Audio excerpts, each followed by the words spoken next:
শেখ হাসিনাকে ফেরাতে ভারতকে চিঠি। হাসিনাকে কি ফেরত দেবে নরেন্দ্র মোদী?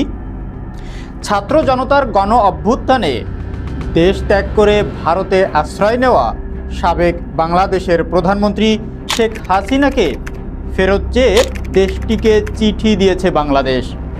চিঠি পাওয়ার বিষয়টি নিশ্চিত করে ভারতের পররাষ্ট্র মন্ত্রণালয়ের মুখপাত্র রণধীর জয়সওয়াল এ বিষয়ে কোনো মন্তব্য করতে রাজি হননি।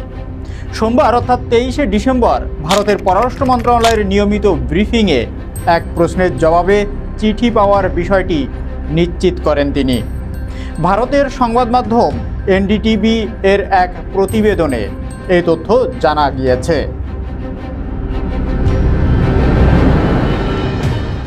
ব্রিফিংয়ে জয়সওয়াল বলেন, আমি নিশ্চিত করছি যে আমরা বাংলাদেশের হাইকমিশনের কাছ থেকে প্রত্যর্পণের অনুরোধের বিষয়ে একটি কূটনৈতিক নোট পেয়েছি।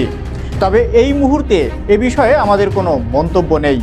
পররাষ্ট্র বিষয়ক উপদেষ্টা মোহাম্মদ তৌহিদ হোসেন সাবেক প্রধানমন্ত্রী শেখ হাসিনাকে দেশে ফেরাতে ভারতকে চিঠি দেওয়া হয়েছে বলে জানান।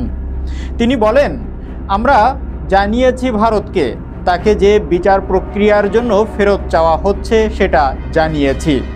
কূটনৈতিক পত্রের মাধ্যমে এটা জানানো হয়েছে। স্বরাষ্ট্র উপদেষ্টা জাহাঙ্গীর আলম চৌধুরী বলেন, শেখ হাসিনাকে দেশে ফেরত আনতে প্রয়োজনীয় ব্যবস্থা নেওয়ার জন্য পররাষ্ট্র মন্ত্রণালয়ে চিঠি দেওয়া হয়েছে। তাকে ফেরত পাঠানোর ব্যাপারে আমাদের পররাষ্ট্র মন্ত্রণালয়ে চিঠি পাঠানো হয়েছে।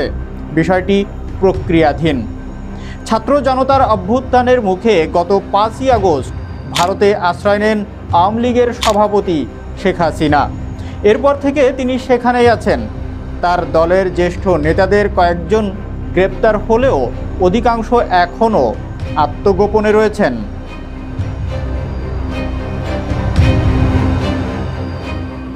গত 5ই জুলাই থেকে 5ই আগস্ট পর্যন্ত সময়ে ছাত্র জনতার আন্দোলনে সারা দেশে গণহত্যা ও মানবতাবিরোধী অপরাধের অনেক অভিযোগ ট্রাইব্যুনালের তদন্ত সংস্থা ও প্রসিকিউশন অফিসে জমা পড়েছে।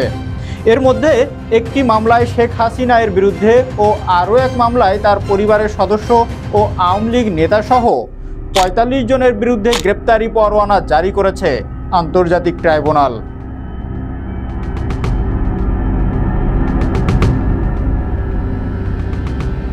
এদিকে বাংলাদেশের অন্তর্বর্তীকালীন সরকারের প্রধান উপদেষ্টা অধ্যাপক ডক্টর মোহাম্মদ ইউনূসের সঙ্গে ফোনে কথা বলেছেন যুক্তরাষ্ট্রের জাতীয় নিরাপত্তা উপদেষ্টা জ্যাক সুলিভান। এই ফোন আলাপে চ্যালেঞ্জিং সময়ে বাংলাদেশকে নেতৃত্ব দেওয়ার জন্য ডক্টর ইউনূসকে ধন্যবাদ জানিয়েছেন তিনি।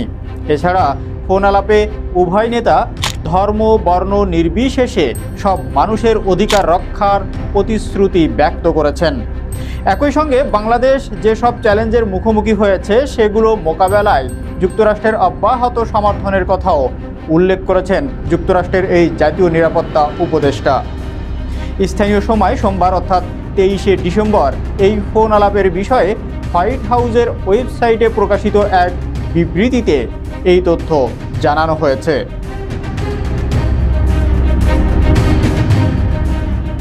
বিবৃতিতে বলা হয়েছে, জাতীয় নিরাপত্তা উপদেষ্টা জ্যাক সুলিভান বাংলাদেশের অন্তর্বর্তী সরকারের প্রধান উপদেষ্টা মোহাম্মদ ইউনূসের সাথে কথা বলেছেন। এ সময় চ্যালেঞ্জিং সময়ে বাংলাদেশের নেতৃত্ব দেওয়ার জন্য প্রধান উপদেষ্টা ইউনূসকে ধন্যবাদ জানান সুলিভান। এতে আরও বলা হয়, উভয় নেতাই ধর্ম বর্ণ নির্বিশেষে সকল মানুষের মানবাধিকার রক্ষার অঙ্গীকার পুনর্ব্যক্ত করেন। হোয়াইট হাউসের এই বিবৃতিতে বলা হয়েছে, একটি সমৃদ্ধ স্থিতিশীল এবং গণতান্ত্রিক বাংলাদেশের জন্য যুক্তরাষ্ট্রের সমর্থনের কথা পুনর্ব্যক্ত করেছেন জ্যাক সুলিভান।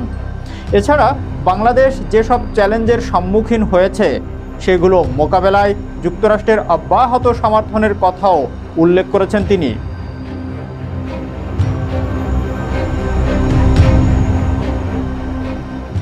প্রধান উপদেষ্টার প্রেস উইং থেকে জানানো হয়, গত 8ই আগস্ট দায়িত্ব গ্রহণের পর 4.5 মাস ধরে প্রফেসর মোহাম্মদ ইউনূস অন্তর্বর্তীকালীন সরকারের যে নেতৃত্ব দিয়েছেন তার প্রশংসা করেন যুক্তরাষ্ট্রের জাতীয় নিরাপত্তা উপদেষ্টা।